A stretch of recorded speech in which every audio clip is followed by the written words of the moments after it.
Hi, Sin Murray Capt here. Today, I'm going to explain an action science fiction film called Badland, Road to Fury. Spoilers ahead. Watch out and take care. At the beginning of the movie, we see a large barren land. A young man named Jerome Holm narrates to us that he hasn't seen this land when it was green, but his father has. Years ago, it used to be home to several farmers who grew wheat and grains on it. However, after drought struck the land, not a single plant has been able to grow. Most of the farmers left the place, but Jerome's father, Ernest, hoped the land would be green again. He still believes that it just needs some water. But in this world, people kill each other for water. In the first scene, we see two muggers trying to break into a tiny house. Ernest catches them and kills the first one. The second mugger tries to convince him to spare his life, but is killed when he secretly takes a gun out. His son, Jerome, insists he could have helped him. The house the muggers were breaking into has an old water pump that stops working when Ernest tries to use it. With no water left, the father and son make their way on a mule to the watermen, people who extract water from deep wells through a government deal. Ernest exchanges supply with those people for water. He has been trying to convince them to provide him with water to cultivate a small part of his land for years.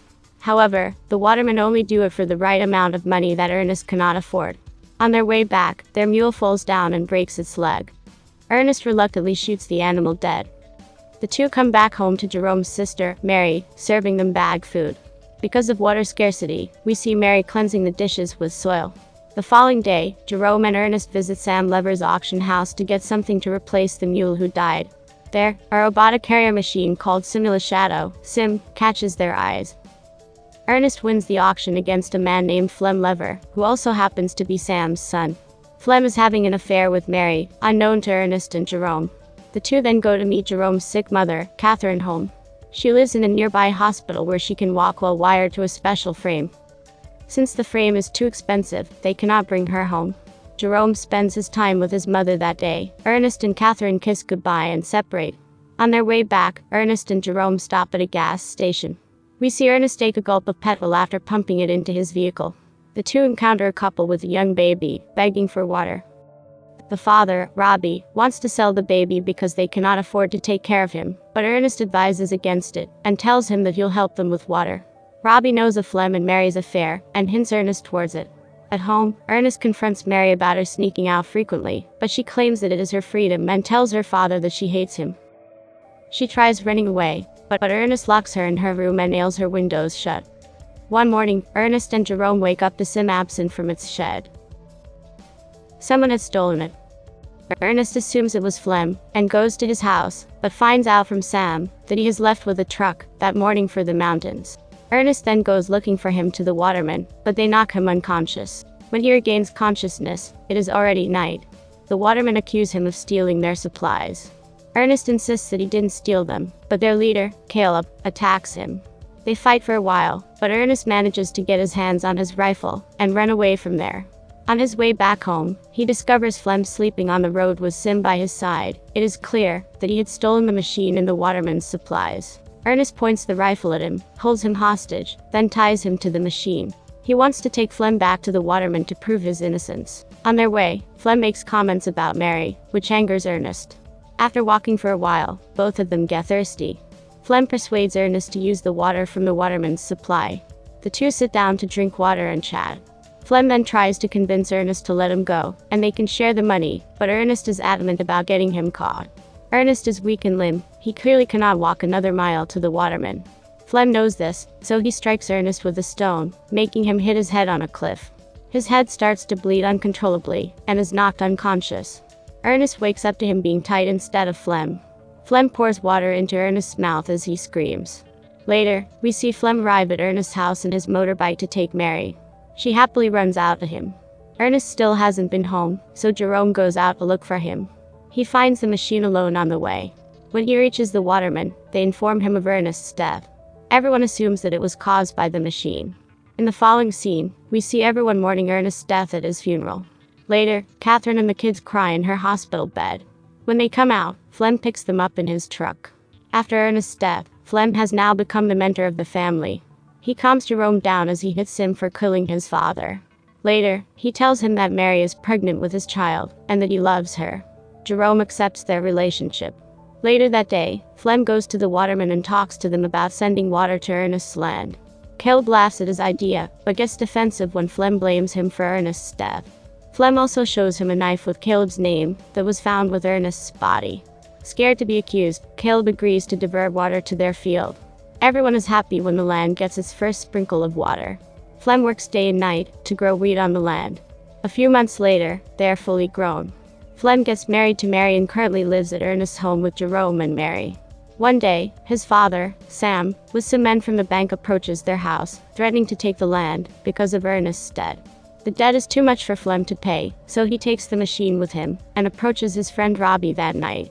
He knows about Robbie's intention to sell his child, so he persuades Robbie to come with him, just to see how much a baby can be worth. However, when they reach there, Robbie realizes that Flem has secretly made a deal with the people to sell his baby. But the people try to take the baby away. Robbie resists it, and is shot dead by Flem.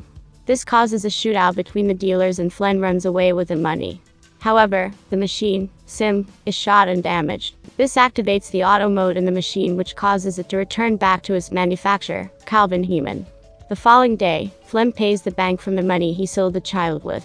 Jerome assumes that the money came by selling Sim, so no one suspects anything. In the following scene, we see Sim limping its way back to Calvin, who lives across the border. Calvin calls the number inscribed on Sim and reaches Holmes' residence. He talks to Jerome about the machine coming back to him, which shocks Jerome, because Flem had told him he sold it to Robbie. Jerome asks Flem if Robbie sold Sim's parts, and is somehow made to the owner, but Flem gets annoyed at him for the question and dismisses it. Then, he tells them he is going to meet his mother that evening, but instead he plans to cross the border to meet Calvin, the manufacturer of Sim. Later, he reaches the border, but the guard stops him, because he is too young to cross it. A girl named Anna calls him over, and tells him she knows a way he can go to the other side. In exchange for money, she puts him in a vehicle with chickens, and sends him over. They meet again at the other side and separate. Jerome then goes to meet Calvin. There, Calvin shows him all the functions of the machine. He also shows that the machine's eyes are cameras that were made to capture the slope for reforestation. The camera has captured all that the machine has seen. Jerome plays the recordings and sees his time with Ernest. As he goes through it, he is horrified to see that Flem was the one who killed Ernest. That day, after Ernest had gained consciousness, Flem tied him to the machine and set his destination to the waterman. The machine had dragged and injured, but alive Ernest to his death. By the end of the video, tears roll down Jerome's eyes. In the evening, he returns home, but doesn't confront Flem about anything.